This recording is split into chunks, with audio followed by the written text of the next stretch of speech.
મિર્ચી morning. થોડા દિવસ પહેલા હું ચાંદખેડા ગયો હતો. ત્યાં એક નવા ફ્લેટ્સ, નવી કોલોની બની છે, જેમાં બે સારા કામ થયા છે. એક તો એ લોકોએ ઝાડ વાવવાના નામે તૂત નથી ચલાવ્યું, ખરેખર ઘટાદાર વૃક્ષો વાવ્યા છે. બાકી આજકાલના બિલ્ડર્સ ઝાડના નામે તૂત ચલાવ્યો.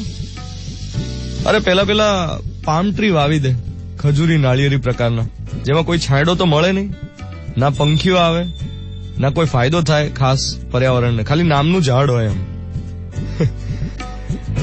મોટા ભાગના નવા ફ્લેટ્સમાં તમે જુઓ, ઝાડના નામે એકદમ દુબળા પાતળા, અંડર નરિશ થડ વાળા આવા પામ ટ્રીઝ વાવેલા હોય, જેનો ખરેખર કઈ બહુ આમ અસર હોય નહીં. આમ લાગે કે આ કંઈક વાવ્યું છે, થોડું બ્યુટિફિકેશન નું કામ થયું છે, ઝાડના નામે કંઈ પણ.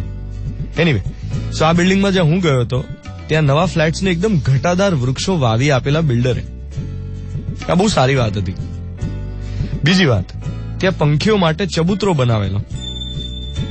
હવે તમે નેટિવ ટ્રીઝ વાવો ને, એટલે આપણા જ વાતાવરણમાં ઉછરેલા, આપણી જમીન સાથે વર્ષોથી સંકળાયેલા વૃક્ષો, વડ, સપ્તપર્ણી, કદમ, નેટિવ ટ્રીઝ વાવો એટલે પંખીઓ માળો તો બનાવે છે.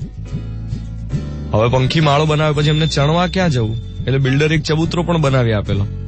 મારા હિસાબે ચબૂતરો એ અમદાવાદની અસ્મિતા છે, આપણા કલ્ચરની ઓળખ છે. આપણી આસપાસના જીવો માટે આપણા ભોજનમાંથી, આપણા અન્નમાંથી એક ટુકડો કાઢી આપવો, એ આપણી પરંપરા છે. સૌરાષ્ટ્રમાં એક ટાઈમ એવો હતો જયારે ભાગ્યે જ કોઈ ઘર એવું જોવા મળે જ્યાં કૂતરા માટેની ચાનકી ના બનતી હોય. ચાનકી એટલે નાનકડી ભાખરી. જેવી રોટલી કે ભાખરી કે રોટલો બનવાની શરૂઆત થાય એટલે ડોગ્સ માટે એક અલગ ભાગ કાઢી રાખેલો હોય. મારા પપ્પા હંમેશા જમતા પહેલા મને કહેતા કે ગાયને રોટલી આપી તો જ જમવા બેસવાનું. એ રોજનો એક અમારો સંવાદ હતો, મારો ને મારા પપ્પા વચ્ચેનો, જમતા પહેલાનો. એ રોજ મને પૂછે, ગાયને રોટલી આપી?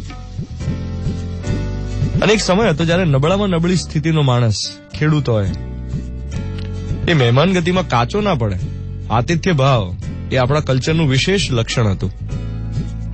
અને મહેમાન પાછો જાય ત્યારે એને સાથે કંઈક લઈ જવા માટે ભરી આપવાનું એ ચલણ હતું કે રસ્તામાં કામ આવશે. અને એ સિવાય અજાણ્યા લોકો માટે લોકો પરબડી બંધાવતા.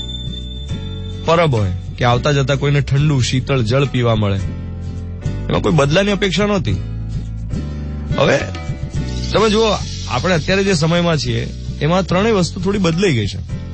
નથી ચબૂતરા, નથી પરબડી બંધાવતું કોઈ, કે નથી પહેલા જેવો આતિથ્ય ભાવ રહ્યો.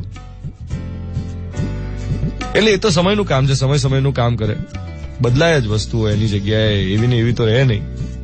પણ એટલીસ્ટ આપણને જે મળ્યું છે, આપણી અસ્મિતા, આપણી ઓળખ, આપણી પરંપરા તરીકે, એને આપણી રીતે જાળવી રાખવાનો પ્રયત્ન કરીએ. સવારના પરમાં તમે જુઓ, ઘણા બધા મોર્નિંગ વોકર્સ એવા હોય છે જે લોકો જાર લઈને નીકળતા હોય, પંખી માટેનું ચણ લઈને નીકળતા હોય. અને હવે ચબૂતરા બદલાઈ ગયા છે. હવે રસ્તા પર પેલા ટ્રાફિક આઇલેન્ડ ચબૂતરા બની જાય છે. ઘણા બધા એવા હોય છે જે લોકો પેલા ચાર રસ્તા પર વચ્ચે ટ્રાફિક સિગ્નલ હોય અને વચ્ચે એમાં સર્કલ હોય, તો એને ચબૂતરો બનાવી દેતા અને એની ઉપર પંખીને ચણ નાખતા હોય. અથવા તો ઘણા એવા પણ હોય જે સ્ટ્રે ડોગ્સ માટે રાતની રોટલી લઈને નીકળ્યા હોય, ભાખરી લઈને નીકળ્યા હોય કોથળીમાં, અને સવાર પછી એને ખવડાવતા જાય. એટલે પ્રયત્ન તો કરે જ છે લોકો પોતપોતાની રીતે, જે કરવા માંગતા હોય. પણ સમાજનો ભાવ થોડો બદલાયો છે. પરોણાગત, મહેમાન ગતિ, આતિથ્ય ભાવ, અથવા તો આપણા સુખે બીજા સુખી થાય એ ભાવના થોડીક આંશિક રીતે કાચી પડી છે. આજનો મોર્નિંગ મંત્ર એ જ કે આપણા સુખે બીજા સુખી થાય એ ભાવ મનમાં જળવાઈ રહે એવી પ્રાર્થના કરીએ, અને આપણે આપણું જીવન એ દિશામાં લઈ જઈ શકીએ એવી વિશ. 7:16 થઈ રહી છે. 8 Feb 2018, થર્સડે મોર્નિંગ, મિર્ચી 98.3 પર હું છું ધ્વનિત તમારી સાથે. Good morning my dear.